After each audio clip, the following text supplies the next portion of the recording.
गाना था कि चलते चलते कहीं रुक जाता हूँ मैं, रुकते रुकते ही बैठ जाता हूँ मैं, बैठा बैठा ही लेट जाता हूँ मैं, लेटा लेटा ही सो जाता हूँ मैं, सोता सोता ही फिर उठ जाता हूँ मैं, उठ करके फिर चल देता हूँ मैं। क्या बात है।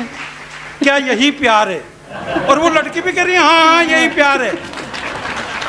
अरे मैंने कहा काहे को बेवकूफ बना रही है, किसी अच्छे से डॉक्टर को दिखा, ये प्यार नहीं है मिर्गी का दौरा है।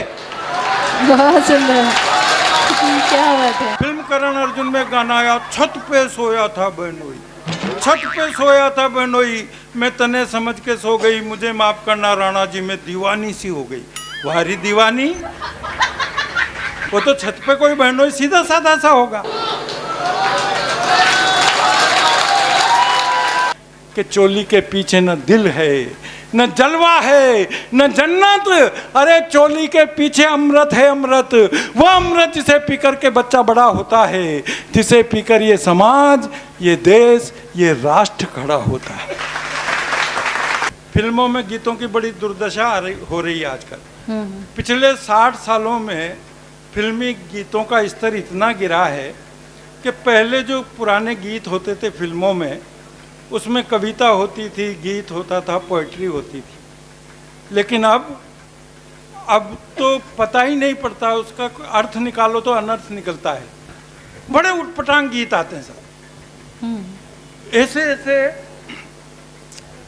अब ये एक सफर में हम जा रहे थे तो ड्राइवर ने कार में एक गाना लगा दिया, पुराना गाना था।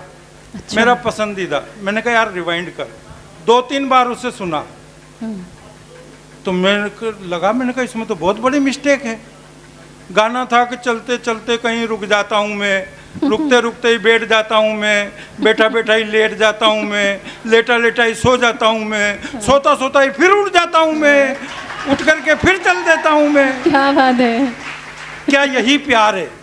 और वो लड़की भी कह रही है हाँ हाँ यही प्यार है। अरे मैंने कहा काहे को बेवकूफ बना रही है, किसी अच्छे से डॉक्टर को दिखा, ये प्यार नहीं है मिर्गी का दौरा है।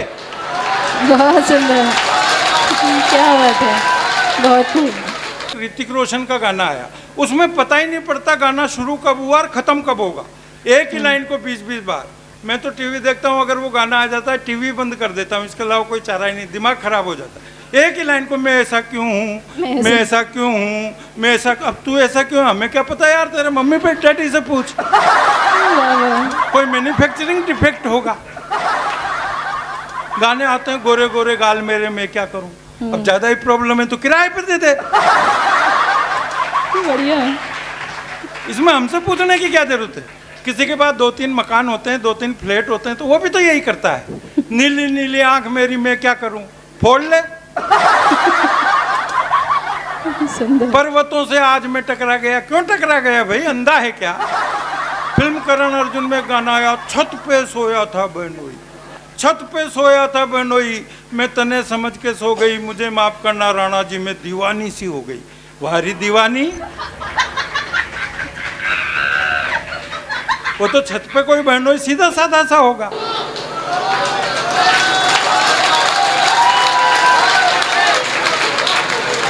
ट्यूबलाइट थोड़ी सी, हाँ। और अगर छत पर आसाराम बापू होते तो, राम रहीम जी होते तो, और हमारे लालू यादव जी होते तो। लालू यादव जी के लिए हमारे कई कवियों ने लंबी लंबी कविताएं लिख रखी कि साहब उनके 9-10 बच्चे हैं। हालांकि ये पिछले साल का आंकड़ा है, बीच में 2-3 साल वो जेल में भी रहे, और जेल के ताजा आंकड़े मुझे पता नहीं। लेकिन लालू यादव विश्व में ऐसे पहले इंसान नहीं है जिनके इतने सारे बच्चे हों। आपने एक महाभारत सीरियल देखा था, उसमें एक धृतराज जी थे, लालू जी के तो 9 ही हैं, उनके 100 थे, और 100 भी जब कि वो अंधे थे तब, और अगर उनको दिखता होता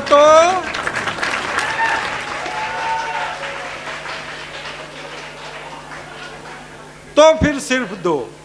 कोई कुछ भी लिख देता है, दूध बन जाऊंगी, मलाई बन जाऊंगी, बोतल में डाल दो शराब बन जाऊंगी, रजाई बन जाऊंगी, चटाई बन जाऊंगी। तेरे बाप का ही राज है, मर्जी पड़ेगी जो बन जाएगी। तू कोई इच्छाधारी नागिन है क्या? और एक टुकड़े पे तो पूरा सदन एक एक ताली बजा देगा। एक पिक्चर में माधुरी दीक्षित 2.5 फीट उछल उछल करके गाती है, मेरा पिया घर आया ओ राम जी, मेरा पिया घर आया ओ राम जी, मेरा। अरे तो इसमें इतना उछल कूद मचाने की क्या जरूरत है? सबके पिया घर पे ही आते हैं, किसका पड़ोस में जा रहा है? बहुत सुंदर, क्या बात। और जिसका पड़ोस में जा रहा है असली पिया वही है, क्योंकि वो पिया है, इसलिए पड़ोस में जा रहा है। बहुत सारे गाने हैं, गानों के अर्थ में अनर्थ निकलते हैं। मेरी एक बहुत चर्चित कविता बहुत साल पहले जब ये पिक्चर रिलीज हुई थी खलनायक, तब मैंने लिखी थी। इसकी बहुत नकल भी हुई। आज भी देश के 25 अखिल भारतीय कवि और मिमिक्री के कई स्टैंड अप कॉमेडियन आर्टिस्ट इसके अंशों को पढ़ पढ़ के रनर हो गए, विनर हो गए। और इस कविता ने मुझे बहुत मान सम्मान दिया। देश ही नहीं, देश की सीमाओं के बाहर विदेशों में भी इसे बहुत लाड प्यार दुलार मिला। जी बहुत स्वागत। मातृशक्ति बहनें बेटियां यहाँ पर ज़्यादा संख्या में उपस्थित है। वो मेरी चर्चित कविता मैं आपको सुनाना चाहता हूँ। जी जी, उसमें भी जहाँ जहाँ बात आपको अच्छी लगे, सच्ची लगे, आपकी तालियों का जोरदार मैं समर्थन चाहता हूँ। सुनिए जी, एक बार जोरदार तालियां बजा के प्रारंभ कर दीजिए। फिल्म राम तेरी गंगा मैली की चर्चित अभिनेत्री मंदाकिनी दाऊद इब्राहिम की अर्धांगिनी मेमन बंधुओं की भौजाई से हमने पूछा, री भाई बहुत दिनों से तेरी कोई फिल्म ही नहीं आई। जनता तड़पड़ा रही है अपनी आंखें सेकने के लिए और तुझे झरने के नीचे नहाते हुए देखने के लिए, क्योंकि फिल्म का पर्दा सिर्फ कहने का पर्दा है, बाकी वहाँ सब कुछ बेपर्दा है। क्या बात, बहुत सुंदर बयान। पर्दा सिर्फ कहने का पर्दा है। पर्दा शब्द का प्रयोग या उपयोग किसी भी चीज़ को ढकने के लिए काम में लाया जाता है, लेकिन ये टीवी और फिल्म के पर्दे उघाड़ने के लिए काम में लाए जा रहे हैं। जो काम पर्दों के पीछे होने के थे वो पर्दों के ऊपर हो रहे हैं। तब बात कहता हूँ कि पर्दा चाहे छोटा हो या बड़ा, टीवी का हो या टाकीज का, पर्दा पर्दा नहीं है, एक गुसल घर है जिसके हवस की काई पर इस पूरी पीढ़ी के फिसलने का डर है। जिसके हवस की काई पर इस पूरी पीढ़ी के फिसलने का डर है।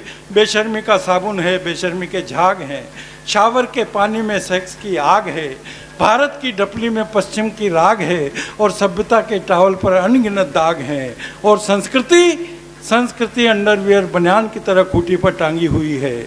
लाज और शर्म शैम्पू की तरह पड़ोसी से मांगी हुई है। जो भी इस गुसल खाने में जाता है टोटी खोलता है, बस एक ही गाना बोलता है कि चोली के पीछे क्या है। ये गाना भी इस तरह के कई गाने हुए साहब, और सारे फेमस हुए। ये कविता मुझे इसलिए लिखनी पड़ी, मेरा 5 साल का बेटा स्कूल से पढ़ कर के घर लौटा और मुझसे बोला कि पापा तुरु रुरु रुरु रुरु तुरु तुरु कहाँ से करूँ मैं प्यार शुरू। बहुत सुंदर। अब ये भी मैं ही बताऊँ उसको, और वो भी 5 साल की उम्र में। इस टीवी ने इन छोटे छोटे बच्चों को इतना एडवांस कर दिया साहब, इतना एडवांस कर दिया कि छोटे छोटे बच्चे ऐसा लाजवाब जवाब देते हैं कि जिसका कोई जवाब ही नहीं। मेरे बेटे के स्कूल में मैडम ने उससे पूछा कि बेटे ऐसा कोई वाक्य बताओ जिसमें भूतकाल, वर्तमान काल और भविष्य काल, तीनों काल एक वाक्य में एक साथ आ जाए। तो उसने छूटते ही जवाब दिया कि मैडम 100 साल पहले मुझे तुमसे प्यार था, आज भी है और कल भी रहेगा। क्या बात है, बहुत सुंदर।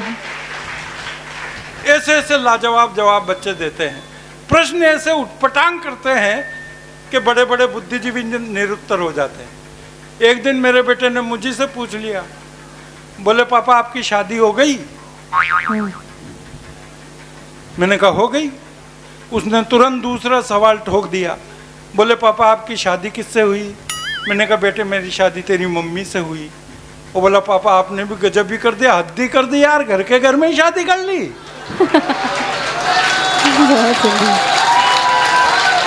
अब इसका क्या जवाब हो सकता है साहब कि जो भी इस गुसल खाने में जाता है टोटी खोलता है, बस एक ही गाना बोलता है कि चोली के पीछे क्या है।